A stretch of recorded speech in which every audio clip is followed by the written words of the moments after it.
There's just loads of slop.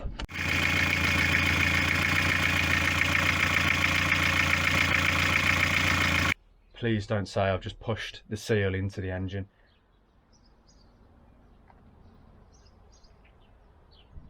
So guys, you know, not so long ago in a video I said that I'd done something really embarrassing.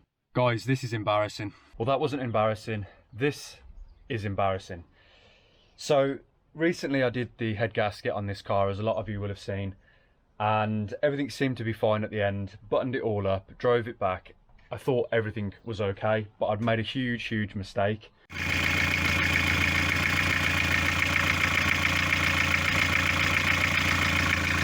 And it was actually the return line from the turbo, the oil return line.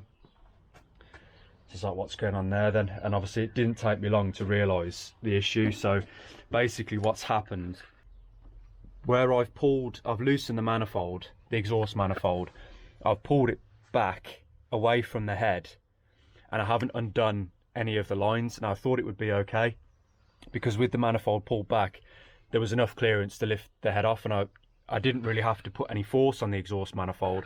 I just pulled it back a bit, took the head off, and I kind of left it where it was, and it all seemed okay. Wrong.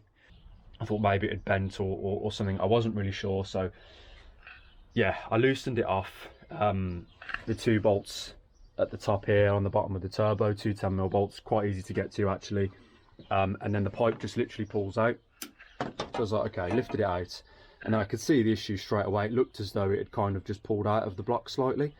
Then I put my finger into the hole where the pipe actually sits into, and I could feel something. And then because I was trying to feel for the seal, so as I put my finger in there, I couldn't really feel a seal, but then I felt something and I poked it, and then it was gone. And I was like, uh-oh. No. Then I was starting to panic. Please don't say I've just pushed the seal into the engine. And I looked on the ground, and I'll try and find it. I don't know. There it is. I looked on the ground and I could see that.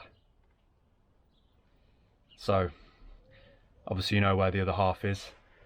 Yeah, so guys, then I started to panic, and I was like, well, maybe if I drain the oil, the other half of the O-ring is going to be in the oil. No, of course not. So then I actually thought, well, I'll pour some oil, I'll put this tube back on, I'll offer it up into place, I'll get a funnel, I'll pour some oil down it so it might flush. No, that would be too easy. Yeah, guys, I don't know what to do. The plan today, now I've got a seal, a new one, a new O-ring to go on. I've got a new gasket for this. So I'm going to chuck this pipe on, and I'm going to hope things are okay. So I'm going to chuck that in. I'm going to try and not push this one into the engine as well.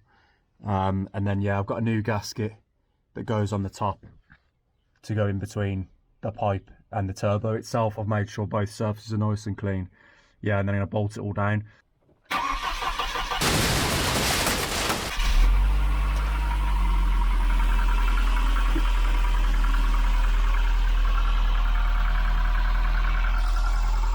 Sounds rough, man, this engine.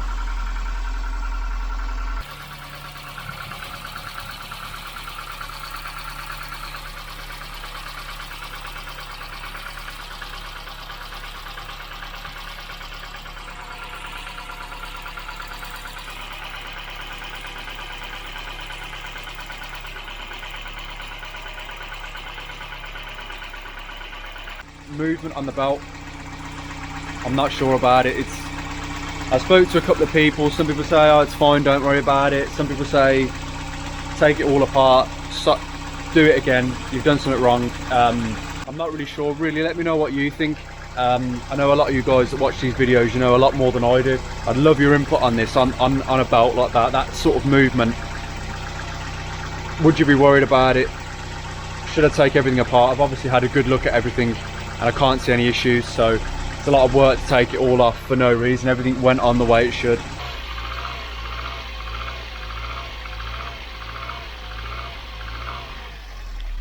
It is piston slap, isn't it? Almost sounds a bit like a diesel. It's got that kind of rattle. Yeah, nothing to worry about. I think we're good.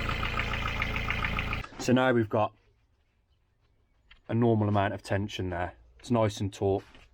Now it was like that when I fitted the belt. Then I've drove home about 10 kilometers or so from the garage, not that far. Pulled up, and obviously I realised I had the oil leak. And then I came back the next day. So the car had only driven one short trip, half an hour, 10 kilometers or so. And I checked the belt, because obviously I've got the cover off, because I wanted to keep an eye on things, especially with this movement of the belt. So I checked it, and it was really loose. Like, a bit like that, like there was a lot of flop in it. It just didn't feel good at all. There wasn't really any good tension there. Now bearing in mind, it was really nice and tight when I'd done the belt, and then I ran it and I checked it again. I checked it a couple of times and it was really firm. So I've just taken it for one short drive, and then already the tension had come way off the belt. So this is why you've got to loosen the tensioner and then you do it back up again. That's all you need to do. And yeah, you're supposed to do it after like 100 kilometers or 1,000, or I think it's 100. Not really sure, but either way, even after one short trip, we had to do it. The belt settles in, stretches slightly, things settle down, and then there's actually less tension. And one of the jobs that I've been really looking forward to doing on this car, the shifter bushes. We got really bad slop in the shifter. I mentioned it on the first couple of videos on this car. It's one of the things that this car really does need, because, well, I'll show you exactly what's going on down there, but it doesn't look good at all. There's no bushes left at all. It's just metal on metal. You can see the play in that. Yeah, not good. And here,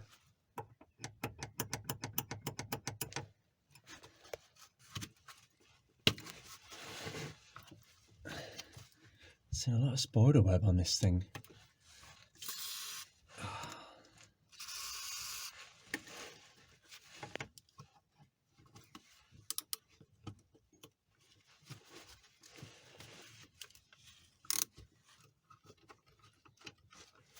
So, one thing I haven't thought about is the adjustment. I'm gonna have to be careful because it's got to go back where it came off. I haven't made any markings, but there is like a little bit of a clean patch where the nut's been sitting, so normally that helps out, doesn't it? You can normally see.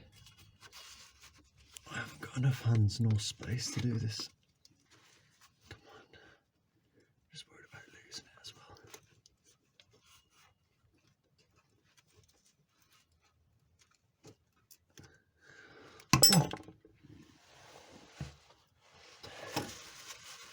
Make sure it's clean.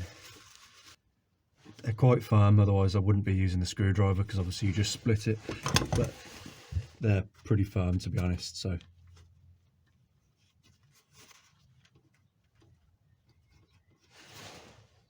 I feel good now.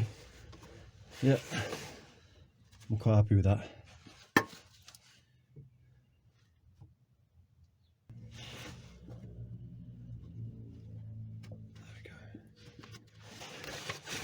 Yeah, would have been someone banging through the gears, smashing it into second, third, trying to control the shifts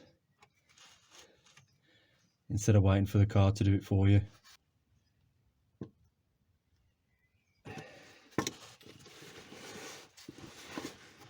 Make sure it's in all the way, otherwise it's going to come out.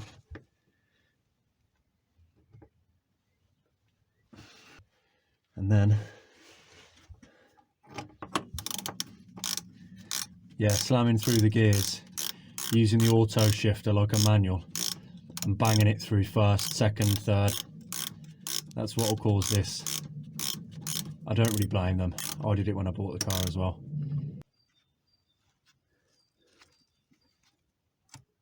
There we go, now that's it. I hope I've got the right bush here. We'll soon find out. Oh, it's not the right one. It's not the right one, it's a different one. So what one's supposed to go here then? Looks like the same sort of one. But it said the car had 2 on it, not 3. But it looks like it'd be the same one that we just fitted on the other side. So I don't know if it's going to work, but I've just found a couple of old brake nipple dust covers. Maybe as a temporary fix until we get hold of the correct bush. Let's try it. Should work for at least about, you know, 5 minutes at least, until we can get a new bush for it anyway. Get one on order. It'll take a couple of days and get it fitted, and that should hopefully last. It'll get us home, won't it? Will it fit?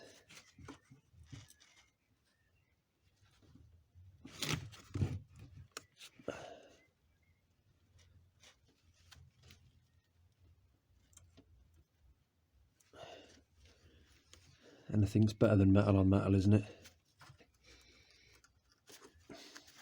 Yeah, it hasn't got to last for very long at all, just a drive or two. It's not like we're changing gear, we put it into D and that's it. At least this will stop it from wearing out the metal as well. That's that in.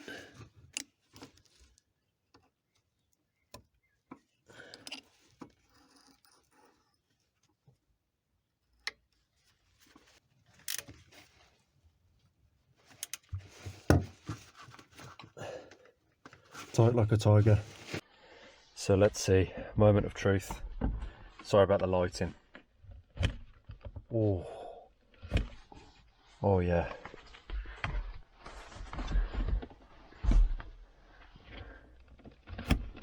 Oh yes.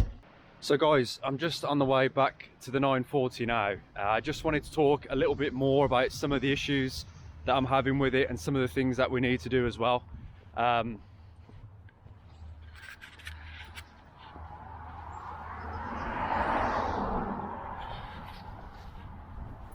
Where was I? That's totally thrown me off, that has. Yeah, so guys, Sylvia. I mentioned a little bit before, I'll get off the road first and then do it. Shit,